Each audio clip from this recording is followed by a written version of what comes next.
Hey, it's Paul. Welcome back to B&B Talk. A couple of things I want to cover before we get going. One, I want to thank you all because we crossed 300 subscribers and we're well on our way to 100,000 views on our YouTube channel. That's amazing. The other thing is I need you to subscribe.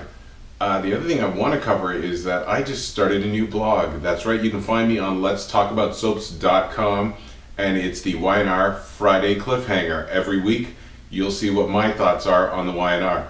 But to jump right into the B&B, I want to let you know what happened on today's episode. First thing we see is Rick, and he's talking to Maya. Now, he's really at peace with his decision. He tells her that nothing is more important to him than her, and that he would not let anyone shame her, ever. And it means so much to him. He said that love makes him do crazy things when they talk about the fact that he punched out Bill. And so Maya's really proud of him, and she now really understands what he means when he tells her that she means everything to him. So it's really amazing for them as a couple, and hopefully they can learn to treat people better. That's my personal thought. And he tells her that he won't let anyone ever hurt her, and she doesn't have to worry. She will never lose him, and they share a really passionate kiss and a passionate moment. So it's good to see that they are on the right track. We also see Liam and Steffy and Ridge, and they meet with Allie and Wyatt and Ivy, and they tell them the good news.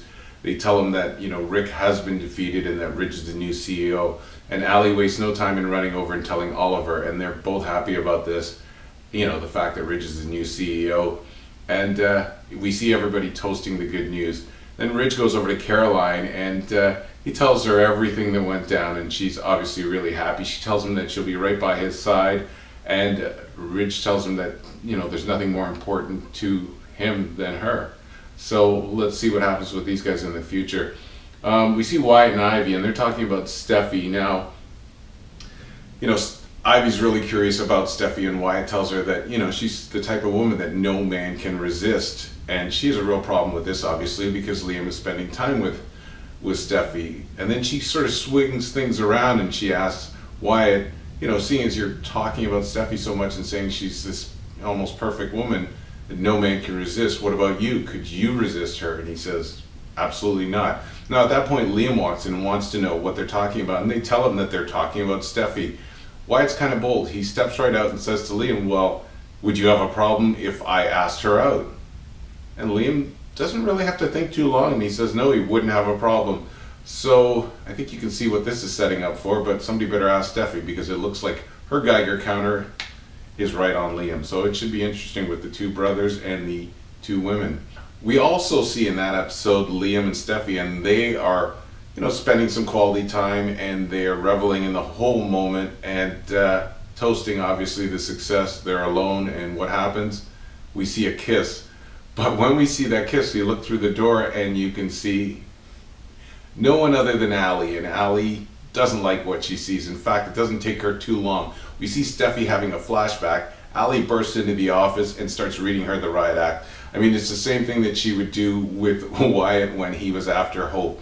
I mean, you can dial in the same script. That's why, for me, Allie's a real drag. I mean, she really pushes this morals thing. I mean, come on, we are in a fashion empire here, and all she's drumming is about purity and morals, and she's beating the same drum that she did with Hope, only this time it's with Ivy.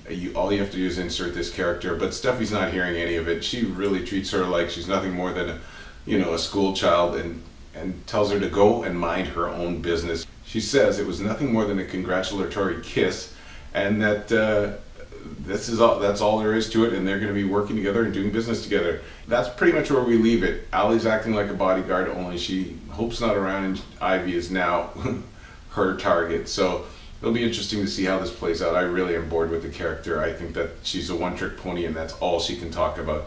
It'd be interesting to see what Allie could do if she actually had a life. Anyways, that's all she wrote for this episode. I want to thank you guys for checking it out. Don't forget to follow us on social media. Have a great weekend. Thank you.